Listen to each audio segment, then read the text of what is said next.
আমাদেরকে ধোঁকা দিতে পারবেন না। ধোঁকা দেওয়ার দিন শেষ।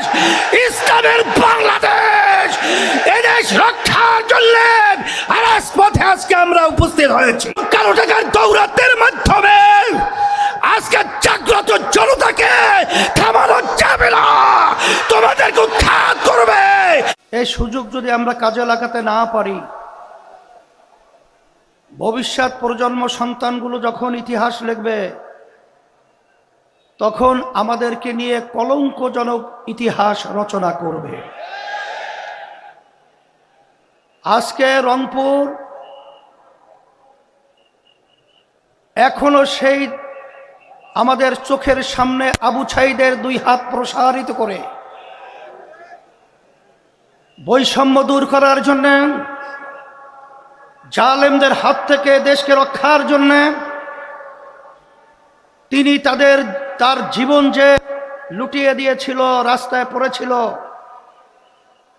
সেই অনুভূতিতে প্রেরণা পেয়েই কিন্তু এক পর্যায়ে আমি জানের ভয় না করে রাস্তার ভিতরে কিন্তু নেমেছিলাম ন্যায়ের পক্ষে, অন্যায়ের প্রতিবাদে। আলহামদুলিল্লাহ, আল্লাহ রাব্বুল আলামিন আমাদেরকে বিজয় দান করেছেন। আজকে দুঃখ হয় এতগুলো মাইল কোর সন্তান হারা হলো, এত মানুষ পঙ্গু হলো, চক্ষু হারালো। আমাদের যে মৌলিক দাবিগুলো ছিল, দেশে মৌলিক সংস্কার হবে, খুনিদের, গুমিদের, টাকা পাচারকারীদের দৃশ্যমান বিচার হবে, এরপরে লেভেল প্লেইং ফিল্ড, জাতীয় নির্বাচনের পরিবেশ তৈরি হবে। কিন্তু আমরা দেখলাম এক শ্রেণীর ক্ষমতালোভীরা সংস্কার এবং দৃশ্যমান বিচারকে গুরুত্ব না দিয়ে ক্ষমতায় যাওয়ার জন্য শুধু পাগল নয়, ডবল পাগল হয়ে গেছে। আমি সকলকে বলতে চাই, আজকে হাজার হাজার হাফেজ আলেম ছাত্র, ছোট মায়ের কোলের সন্তান এবং ছাত্র জনতাদের জীবন দিয়েছিল শুধুমাত্র কি একজনকে নামিয়ে আরেকজনকে ক্ষমতায় পাঠাবার জন্যে? না, এই দেশকে ফ্যাসিবাদ মুক্ত করার জন্য, খুনিদের হাত থেকে দেশকে রক্ষার জন্য, এবং আমাদের দেশে বসে যারা বিদেশিদের তাবেদার আমাদেরকে গোলামের জিঞ্জির পরিয়েছে, তাদেরকে উৎখাত করে স্বাধীনভাবে আমাদের দেশকে মাথা উঁচু করে দাঁড়াবার জন্য এরা জীবন দিয়েছিল। আজকে তারা যদি বসতে ব্যর্থ হয়, আমরা তাদেরকে পরিষ্কারভাবে এই সমাবেশের মাধ্যমে আমরা বলতে চাই,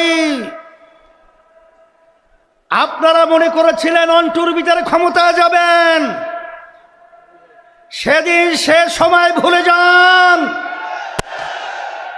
আজকে বাংলাদেশ যারা ভালোবাসে, যারা ইসলামকে ভালোবাসে, যারা মানবতার কল্যাণ রক্ষার জন্য চেষ্টা করে, তারা কিন্তু আজকে রাজপথে চলে এসেছে। আজকে ক্ষমতা প্রেমিকদেরকে বলবো যে আপনারা বারবার ক্ষমতায় গিয়েছিলেন, আমাদেরকে কি উপহার দিয়েছেন? নতুন ভাবে পুরান বউ, নতুন শাড়িতে, আর আমাদেরকে ধোঁকা দিতে পারবেন না। ধোঁকা দেওয়ার দিন শেষ। ইসলামের বাংলাদেশ, এদেশ রক্ষার জন্য রাজপথে আজকে আমরা উপস্থিত হয়েছি।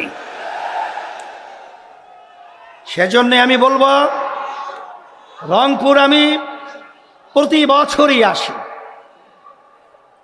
আমি দেখেছি রংপুরের মানুষ, তারা কিন্তু অত্যন্ত সরল মনা। রংপুরের মানুষ ন্যায়ের পক্ষে, অন্যায়ের বিরুদ্ধে আজকে রংপুর থেকে আওয়াজ তুলতে হবে। আবু সাঈদ যেভাবে হাত প্রসারিত করে আমাদের দেশকে আবার স্বাধীনতার দিকে তিনি পরিবেশ তৈরি করেছিলেন, এই রংপুর থেকেই এই চাঁদাবাজদের এবং ক্ষমতালোভীদেরকে এবং যারা নাকি দেশের থেকে বিদেশে পাচার করে এবং যারা বিদেশের দাবিদারি আমাদের সে বাস্তবায়ন করতে চায়, ওদেরকে না বলে বাংলার জমিন থেকে উৎখাত করতে হবে। সাথে সাথে আমি সকল ক্ষুধার্ত আহ্বান জানাবো,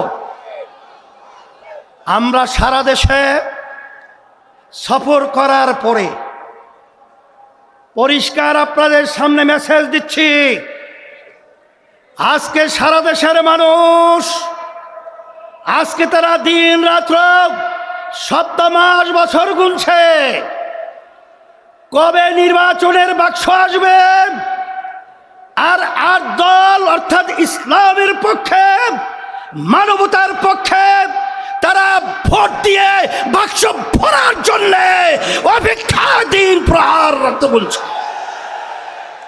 সেই হিসাবে আমি আপনাদেরকে পরিষ্কারভাবে বলছি, এদেশ আমার,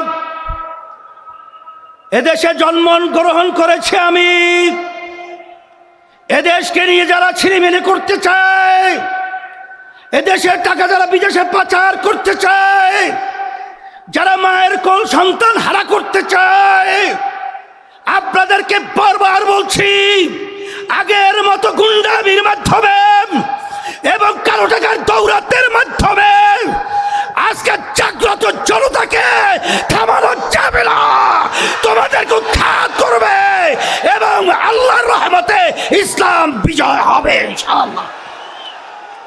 আজকে আপনারা যেভাবে স্বতঃস্ফূর্তভাবে আপনারা উপস্থিতির মাধ্যমে আজকে জনসভাকে সাফল্যমণ্ডিত করেছেন, আয়োজক সহ যারা সহযোগিতায় রয়েছেন সকলকে ধন্যবাদ জানাচ্ছি।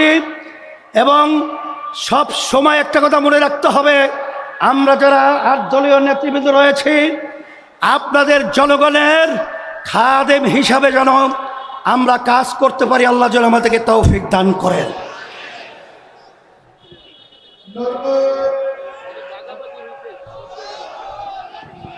নারায়ে তাকবীর, লিল্লাহে তাকবীর। সংগ্রামী জনতা, আজকে